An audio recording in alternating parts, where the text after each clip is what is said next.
Just as a quickie selfie reminder, sauce making involves the use of sodium hydroxide or lye, which can burn your skin and permanently damage your eyes. So be sure to learn and follow life-safe handle procedure during the entire sauce making process, even while cleaning up. Last week, I have a lunch with my friend. I looked for direction on Google Maps. Around 10 minutes, I arrived at the restaurant. And then my friend called me, how to go to the restaurant? I said, it's very easy.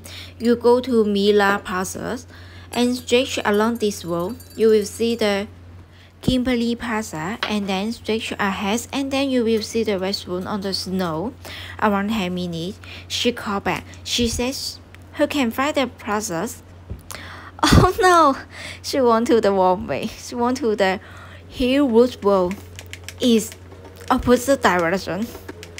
And then